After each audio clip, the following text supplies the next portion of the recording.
Welcome to the Daily Walk Podcast, brought to you by Walk Thru the Bible. The Daily Walk Podcast is a daily devotional that will guide you on a life-changing journey through the Bible in 1 year. Join us every day to hear the entire Bible in a year, alongside a daily devotional thought that will help bring God's Word alive for you. Today's Daily Walk devotional comes from Numbers chapters 5 through 8. With the Israelites numbered and positioned, God further prepares the nation for entering the Promised Land by giving Moses instructions for cleansing and worship. First, Israel must be free of defilement from immorality and suspicions. The people must sense the sanctity of binding commitments such as the Nazirite vow. They must provide for the material needs of the tabernacle, and they must have a purified group of Levites to minister effectively for them in the corporate worship and celebration of the nation. Now, let's listen to Numbers chapters 5 through 8. Numbers 5. The Lord said to Moses, "Command the Israelites to send away from the camp anyone who has a defiling skin disease or a discharge of any kind, or who is ceremonially unclean because of a dead body. Send away male and female alike. Send them outside the camp so they will not defile their camp where I dwell among them." The Israelites did so. They sent them outside the camp. They did just as the Lord had instructed Moses. The Lord said to Moses, "Say to the Israelites, any man or woman who wrongs another in any way and so is unfaithful to the Lord is guilty and must confess the sin they have committed. They must make full restitution for the wrong they have done. Add a fifth of the value to it and give it all to the person they have wronged. But if that person has no close relative to whom restitution can be made for the wrong, the restitution belongs to the Lord and must be given to the priest, along with the ram with which atonement is made for the wrongdoer. All the sacred contributions the Israelites bring to a priest will belong to him. Sacred things belong to their owners, but what they give to the priest will belong to the priest." Then the Lord said to Moses, "Speak to the Israelites and say to them, if a man's wife goes astray and is unfaithful to him, so that another man has sexual relations with her, and this is hidden from her husband, and her impurity is undetected, since there is no witness against her, and she has not been caught in the act, and if feelings of jealousy come over her husband, and he suspects his wife, and she is impure, or if he is jealous and suspects her even though she is not impure, then he is to take his wife to the priest. He must also take an offering of 1/10 of an ephah of barley flour on her behalf. He must not pour olive oil on it or put incense on it, because it is a grain offering for jealousy, a reminder offering, to draw attention to wrongdoing. The priest shall bring her and have her stand before the Lord. Then he shall take some holy water in a clay jar and put some dust from the tabernacle floor into the water. After the priest has had the woman stand before the Lord, he shall loosen her hair and place in her hands the reminder offering, the grain offering for jealousy, while he himself holds the bitter water that brings a curse. Then the priest shall put the woman under oath and say to her, "If no other man has had sexual relations with you, and you have not gone astray and become impure while married to your husband, may this bitter water that brings a curse not harm you. But if you have gone astray while married to your husband, and you have made yourself impure by having sexual relations with a man other than your husband, here the priest is to put the woman under this curse.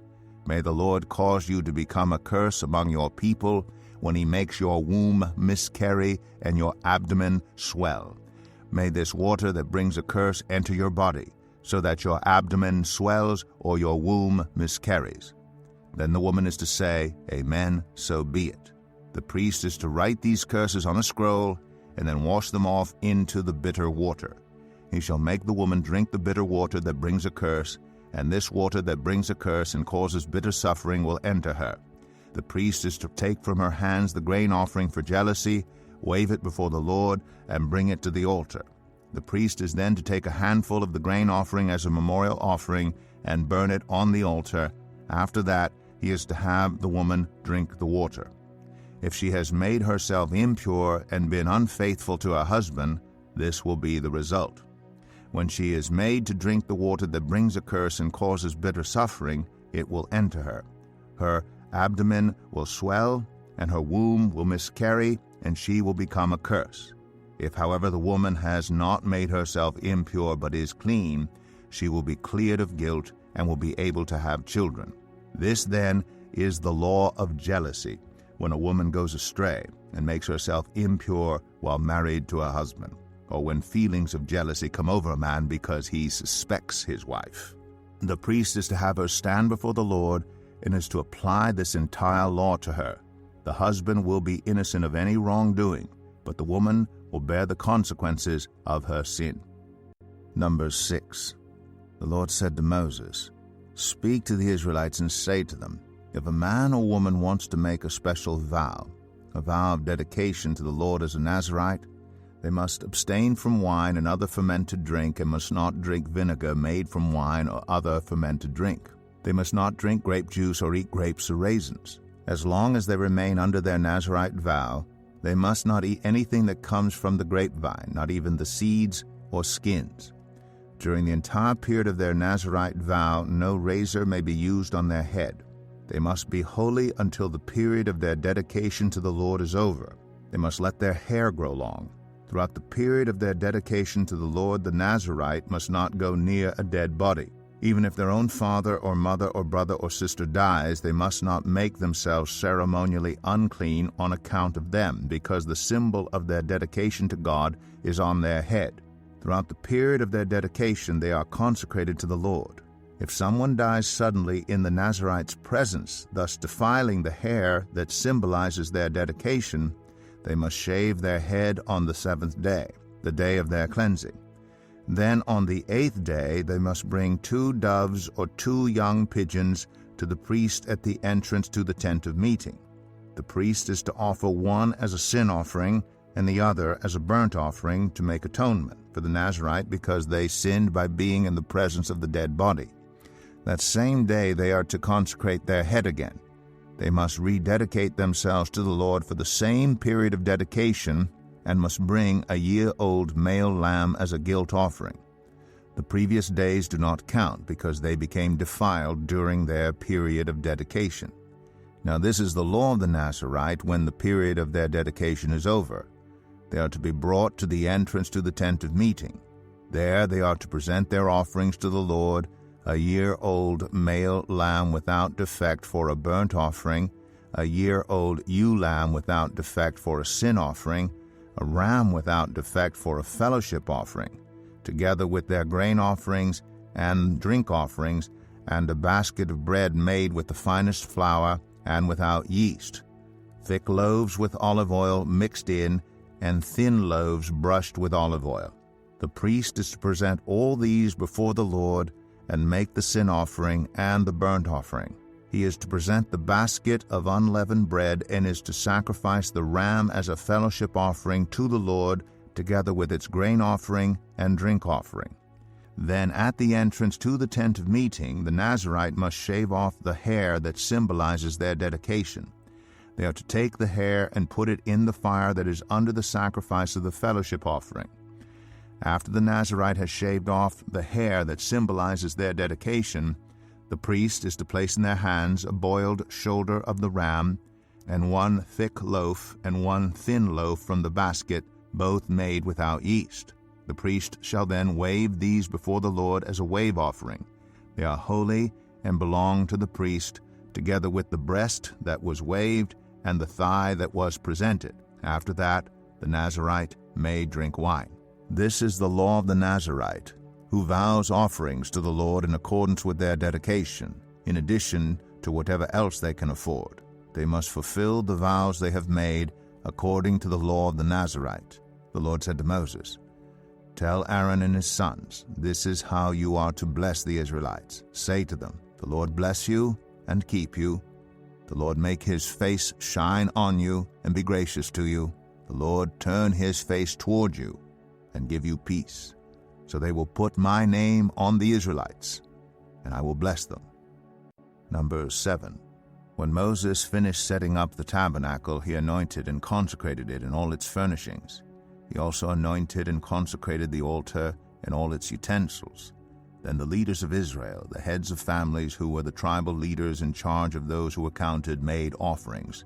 They brought as their gifts before the Lord 6 covered carts and 12 oxen, an ox from each leader and a cart from every 2. These they presented before the tabernacle. The Lord said to Moses, "Accept these from them, that they may be used in the work at the tent of meeting. Give them to the Levites as each man's work requires." So Moses took the carts and oxen and gave them to the Levites. He gave 2 carts and 4 oxen to the Gershonites as their work required, and he gave 4 carts and 8 oxen to the Merarites as their work required. They were all under the direction of Ithamar, son of Aaron, the priest. But Moses did not give any to the Kohathites, because they were to carry on their shoulders the holy things for which they were responsible. When the altar was anointed, the leaders brought their offerings for its dedication and presented them before the altar. For the Lord had said to Moses, "Each day 1 leader is to bring his offering for the dedication of the altar." The one who brought his offering on the first day was Nahshon, son of Amminadab of the tribe of Judah. His offering was 1 silver plate weighing 130 shekels, and 1 silver sprinkling bowl weighing 70 shekels, both according to the sanctuary shekel, each filled with the finest flour mixed with olive oil as a grain offering. 1 gold dish weighing 10 shekels, filled with incense, 1 young bull, 1 ram, and 1 male lamb a year old for a burnt offering, 1 male goat for a sin offering, and 2 oxen, 5 rams, 5 male goats, and 5 male lambs a year old, to be sacrificed as a fellowship offering. This was the offering of Nahshon, son of Amminadab. On the second day, Nethanel, son of Zuar, the leader of Issachar, brought his offering.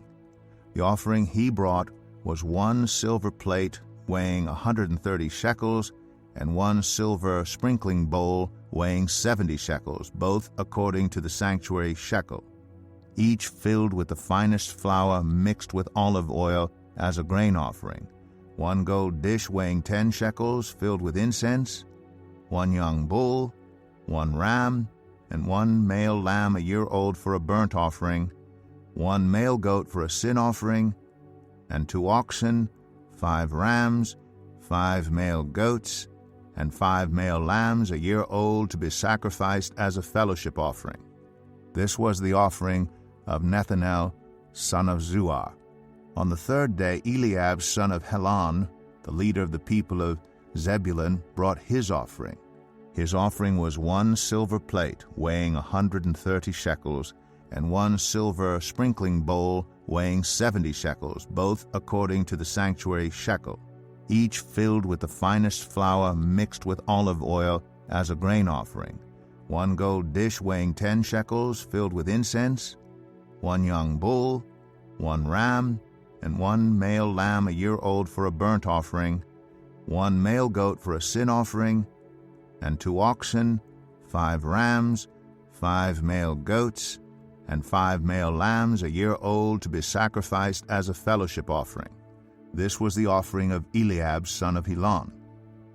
On the fourth day, Elizur, son of Shadur, the leader of the people of Reuben, brought his offering. His offering was 1 silver plate weighing 130 shekels, and 1 silver sprinkling bowl weighing 70 shekels, both according to the sanctuary shekel, each filled with the finest flour mixed with olive oil as a grain offering, 1 gold dish weighing 10 shekels, filled with incense, 1 young bull, 1 ram, and 1 male lamb a year old for a burnt offering, 1 male goat for a sin offering, and 2 oxen, 5 rams, 5 male goats, and 5 male lambs a year old, to be sacrificed as a fellowship offering. This was the offering of Eleazar, son of Shadur. On the fifth day, Shelumiel, son of Zerushadai, the leader of the people of Simeon, brought his offering.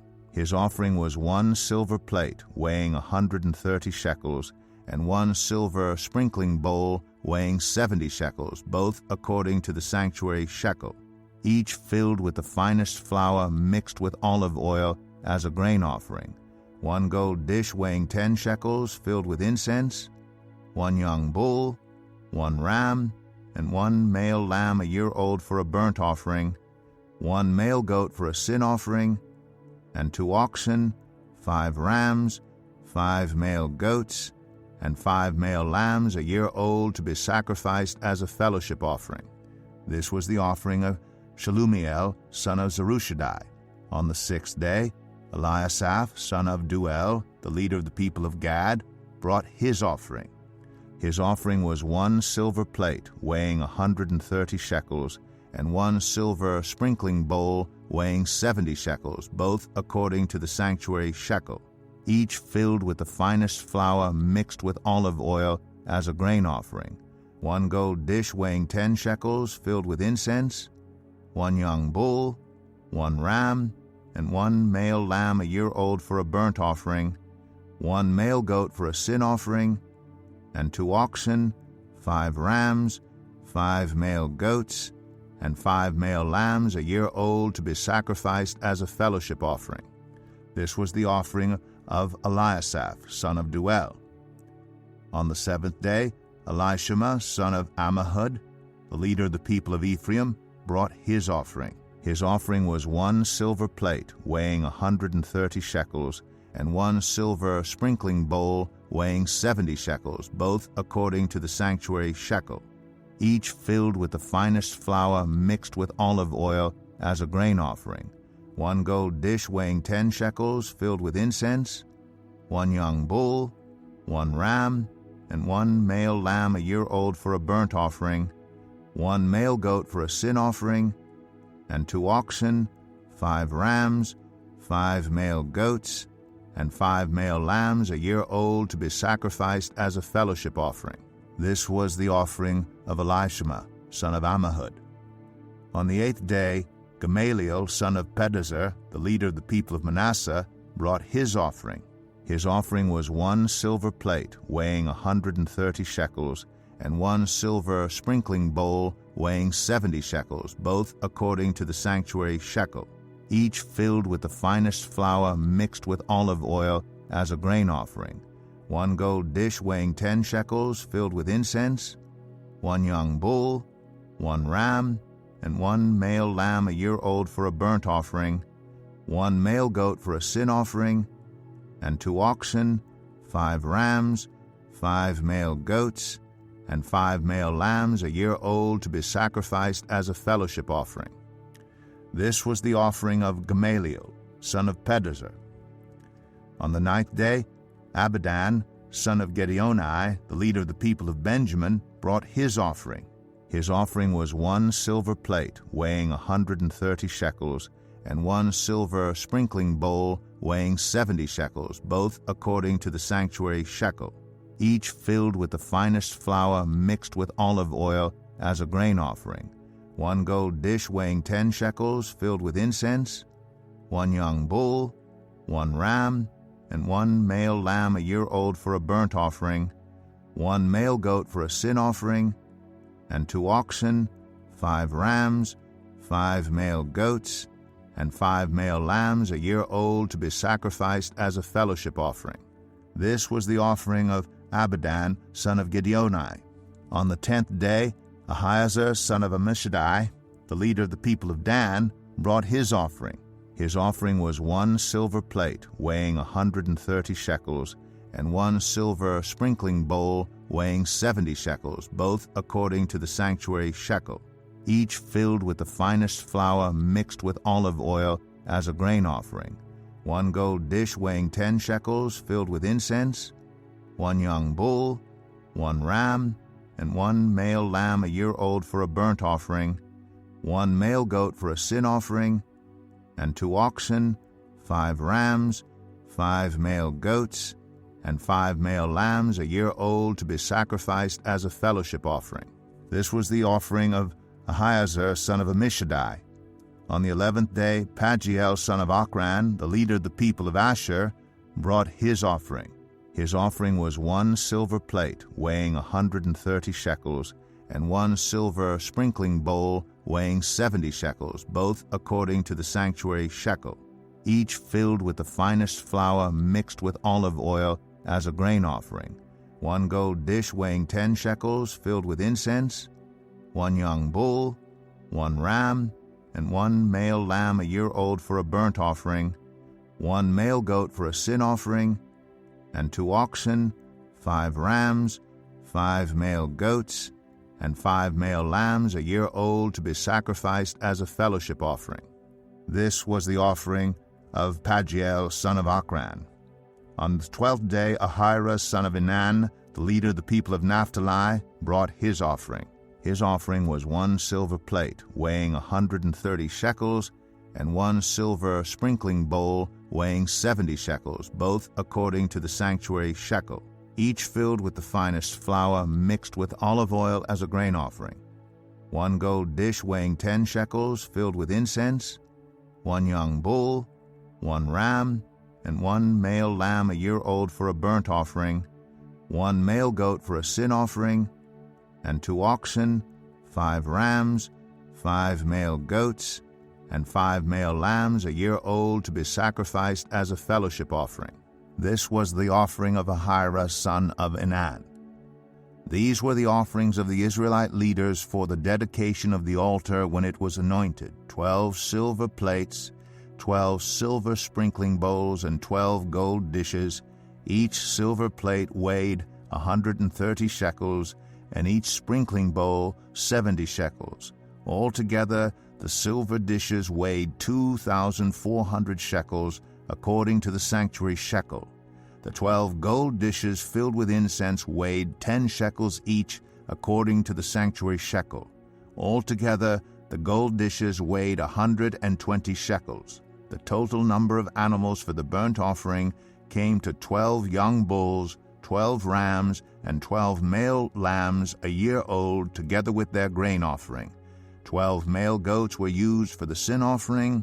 The total number of animals for the sacrifice of the fellowship offering came to 24 oxen, 60 rams, 60 male goats, and 60 male lambs a year old.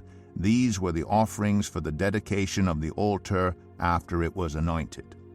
When Moses entered the tent of meeting to speak with the Lord, he heard the voice speaking to him from between the 2 cherubim above the atonement cover on the Ark of the Covenant law. In this way the Lord spoke to him. Numbers 8. The Lord said to Moses, "Speak to Aaron and say to him, when you set up the lamps, see that all 7 light up the area in front of the lampstand." Aaron did so. He set up the lamps so that they faced forward on the lampstand, just as the Lord commanded Moses. This is how the lampstand was made. It was made of hammered gold, from its base to its blossoms. The lampstand was made exactly like the pattern the Lord had shown Moses. The Lord said to Moses, "Take the Levites from among all the Israelites and make them ceremonially clean. To purify them, do this: sprinkle the water of cleansing on them, then have them shave their whole bodies and wash their clothes. And so they will purify themselves. Have them take a young bull with its grain offering of the finest flour mixed with olive oil. Then you are to take a second young bull for a sin offering. Bring the Levites to the front of the tent of meeting and assemble the whole Israelite community. You are to bring the Levites before the Lord, and the Israelites are to lay their hands on them. Aaron is to present the Levites before the Lord as a wave offering from the Israelites, so that they may be ready to do the work of the Lord. Then the Levites are to lay their hands on the heads of the bulls, using one for a sin offering to the Lord and the other for a burnt offering, to make atonement for the Levites. Have the Levites stand in front of Aaron and his sons, and then present them as a wave offering to the Lord. In this way you are to set the Levites apart from the other Israelites, and the Levites will be mine. After you have purified the Levites and presented them as a wave offering, they are to come to do their work at the tent of meeting. They are the Israelites who are to be given wholly to me. I have taken them as my own in place of the firstborn, the first male offspring from every Israelite woman.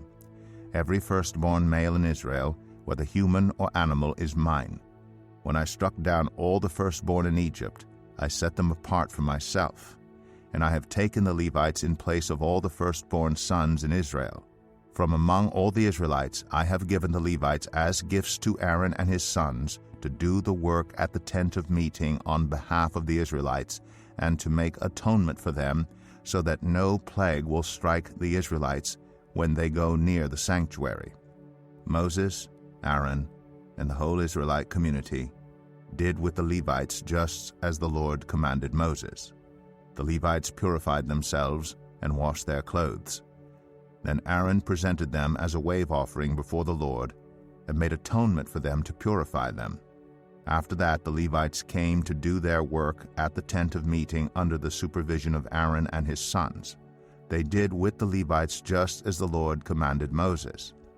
The Lord said to Moses, "This applies to the Levites. Men 25 years old or more shall come to take part in the work at the tent of meeting. But at the age of 50 they must retire from their regular service and work no longer. They may assist their brothers in performing their duties at the tent of meeting, but they themselves must not do the work. This then is how you are to assign the responsibilities of the Levites." Here's your daily devotional thought for the day. A jealous husband, a suspicious wife. The combination can eat like acid into the marriage relationship. For this reason, God provided the seemingly strange ritual of Numbers chapter 5 in order to deal decisively with jealousy and suspicion in the home. The ordeal by bitter water was designed to dramatize the bitterness and heartache caused by festering jealousy. Today, the problem of jealousy remains just as widespread and malignant. But God's prescribed cure has changed somewhat. According to James chapter 4, verses 7 through 10, it involves 3 parts. First, submission to God. Second, confession to one another. And third, restoration in forgiving love. As with Numbers chapter 5, the process is painful but necessary. Examine your heart right now. Are you harboring suspicion or jealousy toward a spouse, Christian friend, or family member? The place to begin is by talking to God. Confess your wrong attitude and appropriate His forgiveness. Then confront the other party in love. It won't be pleasant, but when the alternative is simmering bitterness and broken fellowship, wouldn't you agree that God's way is best? Thank you for joining us today for the Daily Walk Podcast from Walk Thru the Bible. Be with us tomorrow as we continue our life-changing journey through the Bible in a year. Love this episode of the Daily Walk Podcast? We'd love for you to rate and give us a review on iTunes or Google Play. Make sure you subscribe so you won't miss an episode as we walk through God's Word together. For more resources to help you live God's Word, visit walkthru.org. That's WALKTHRU.org. Walk through the Bible. Take a walk, change the world.